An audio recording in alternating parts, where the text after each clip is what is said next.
Volvemos a Ramiro Mettu en esta nueva edición de Unidad Hispanista para recuperar la significación de lo que era la hispanidad, el concepto de la hispanidad, el gran logro de Francisco de los y la Escuela de Salamanca en su conjunto en la orientación de aquella conquista que no era conquista, sino era un proceso de civilización sobre las bases de la religión católica. Sin la religión católica no se podría entender lo que era aquella obra de las leyes de Indias. Y a tal efecto vamos a leer un capítulo, un artículo de la hispanidad y el espíritu de Ramiro de Mettu. El marco religioso como elemento fundante de la civilización hispánica. Decía que, hablando de Solórzano, el que hizo la recopilación de las leyes de India, estas leyes que regularon la vida de las Indias y les dieron sentido jurídico, quiere decir sentido jurídico el conjunto de normas que regulaba la convivencia en las Indias y que aquello fuera una extensión de España en lo que se llamó las Españas, una extensión de los elementos fundantes de la hispanidad, de la España, genuinamente madre patria de aquello. Patria significa, viene de padre, es decir, el origen de aquello, sobre las bases de la unificación cristiana después de la Reconquista. La unificación cristiana significaba unos elementos constitutivos de lo que era la España de Isabel la Católica y Fernando el Católico, que lograron la unión de los reinos y al mismo tiempo esa trabazón que formaba parte la idea de la España, de las Españas. Decía de Solórzano, porque de verdad ningunos hay tan bárbaros que no sean capaces de ella, la fe y la religión cristiana, entre paréntesis, si les supiesen enseñar como conviene, con paciencia y perseverancia y más, con abstinencia y buenos ejemplos de la vida y modo de proceder de los que los doctrinan, que con castigo, aspereza y severidad no se logra nada. Es decir, Solórzano lo que venía a expresar con esto de que la constancia en aquella perseverancia para lograr que los indígenas se cristianizaran y superaran el neolítico en el que se encontraban antes de la llegada de Colón, pues era dura, difícil, porque claro, estaban acostumbrados a unas formas de vida absolutamente criminal, en el sentido de que hoy lo entendemos, salvaje, caníbal, esclavizador de tribus subordinadas, en fin, sin ninguna norma civilizada de comportamiento tal como entendemos la civilización como norma esencial de respeto a las personas independientemente de su credo, de su forma de pensar, etc. Y cuando hablamos de credo, el cristianismo no se implantó allí con la espada, sino por persuasión, por convencimiento, porque no había peor logro que aquel que se impone. Y esta frase de Solórzano reúne todas esas ideas.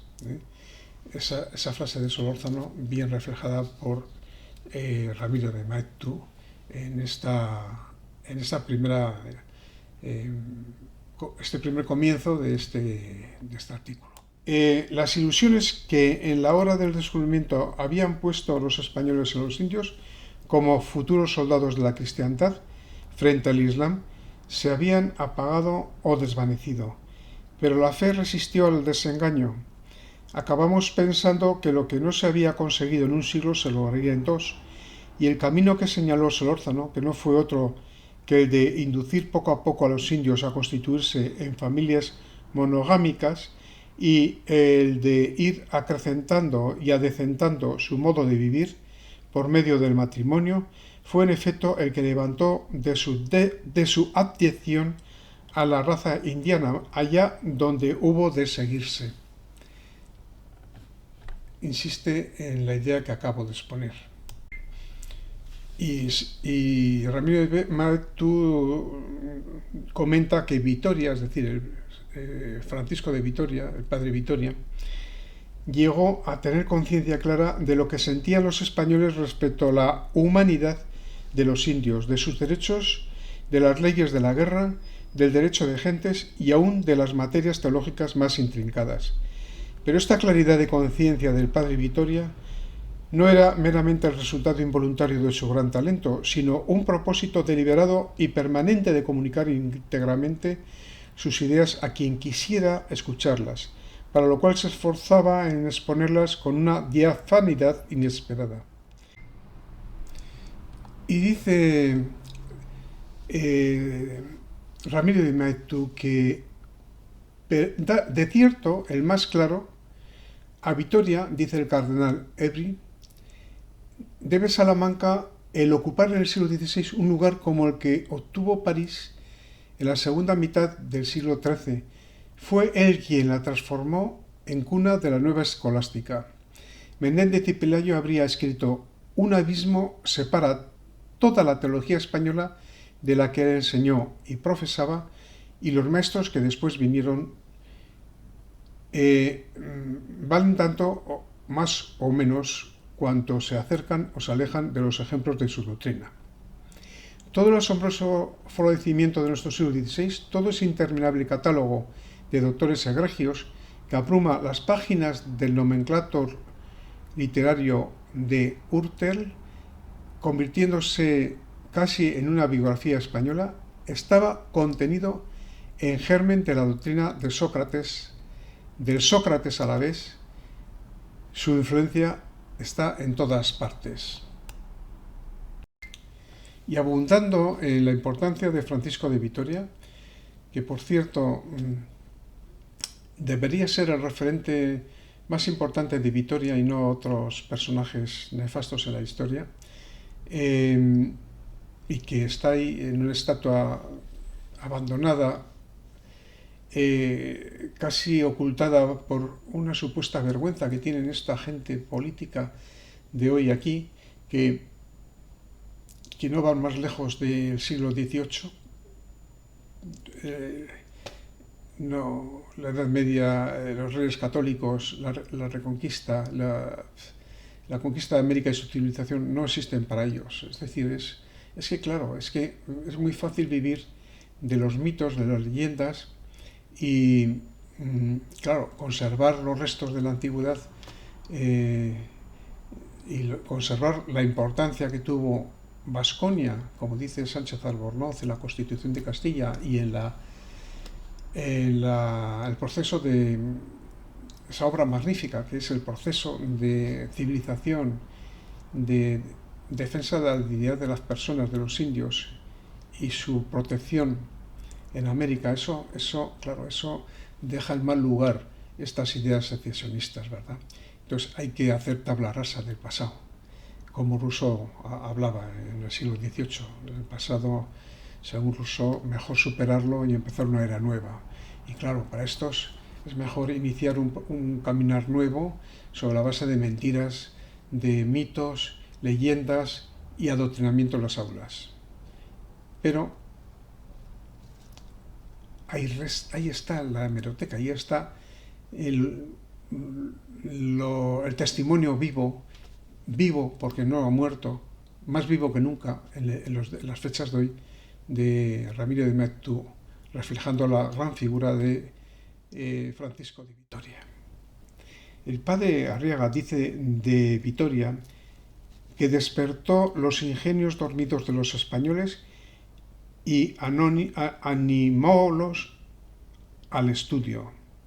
Erasmo, el protegido de todos los monarcas europeos, pudo darse cuenta de que este despertar era completo, porque Vitoria, que tuvo que juzgar de sus escritos, supo comprenderlos y condenarlos. Y en otra parte he escrito yo que el imperio hispánico duró mientras sus gobernantes se educaron en las disciplinas y en el espíritu del padre Vitoria. Ahí está la cuestión. Cuando se ha muerto ese espíritu porque lo han matado, como le mataron a él, le asesinaron en julio del 36, le asesinaron, sí, le asesinaron. ¿Qué había hecho Ramiro de Mettu? Salvo pensamiento. Le asesinaron por pensar. Pues cuando desapareció ese pensamiento, porque le han enterrado ese pensamiento, porque le han hecho tabla rasa de lo que él decía, es decir, le han olvidado totalmente. Han conseguido que los ciudadanos de su ciudad, Vitoria, ya no sepan quién era Francisco de Vitoria, cuya estatua está en el Paseo de Vitoria y todo el mundo pasa a su lado sin saber mucha gente, la mayoría, la absoluta mayoría de la gente de Vitoria, quién era. Que era el padre de los derechos humanos, tal como refleja James Brown Scott, por cierto, escrito en las inscripciones de atrás de la estatua, que decía James Brown Scott que el padre de Vitoria era el generador, el origen del derecho internacional público, es decir, lo que hoy llamamos derechos humanos. Qué lamentable es todo esto. Pero esta decadencia, estimados amigos, ¿de dónde viene? ¿Por qué viene? Pues nos lo describe, nos lo descubre Ramiro de Mettu en este texto, cuando habla de la herejía española, en este mismo texto. Dice, nadie negará, sin embargo, a pesar de la reacción de los últimos años, que en España ha habido, por buena parte de su población, un abandono general de la vida y de las creencias religiosas. No ha habido grandes herejías que trataran de sustituir la vida católica y sus creencias, no. Podría decirse, y en verdad, que en las primeras décadas del siglo XVIII las clases gobernantes españolas trataron de enterarse de las ideas que prevalecían entre los pueblos de más pujanza, que era entonces Francia e Inglaterra, que después entraron en España las ideas de la enciclopedia y que luego han tratado de vulgarizarlas diversos escritores, pero los esfuerzos por sustituir el catolicismo han sido ridículos y casi se puede decir inexistentes. Diríase que todo el resto, Krauss, Spencer, Kant, Hegel, les tenía en el fondo sin cuidado. Quiere decir esto que a partir del siglo XVIII nos empapamos de ideas exógenas, extrañas, y dejamos de producir ideas propias. El siglo XVI fue prolífico, fue rico en creación de ideas y creación de espacios de pensamiento y sobre todo de filosofía generadora de civilización. Pero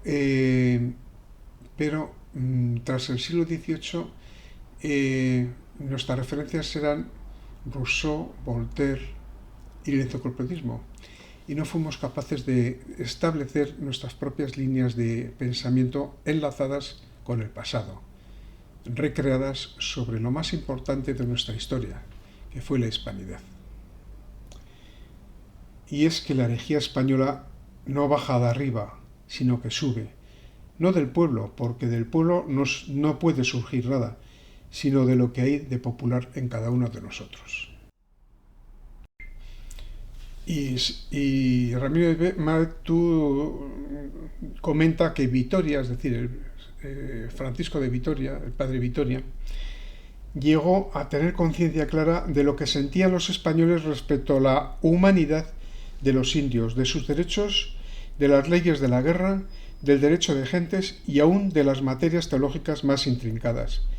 Pero esta claridad de conciencia del padre Vitoria no era meramente el resultado involuntario de su gran talento, sino un propósito deliberado y permanente de comunicar íntegramente sus ideas a quien quisiera escucharlas, para lo cual se esforzaba en exponerlas con una diafanidad inesperada. El padre Getino ha dicho sobre Vitoria, entre comillas, hombres de su talla había tenido la nación, y los tenían entonces, Lo que no tuvo nunca fue un maestro de sus prendas, un pedagogo tan genial, tan organizador que pusiese todas sus energías al servicio de la enseñanza.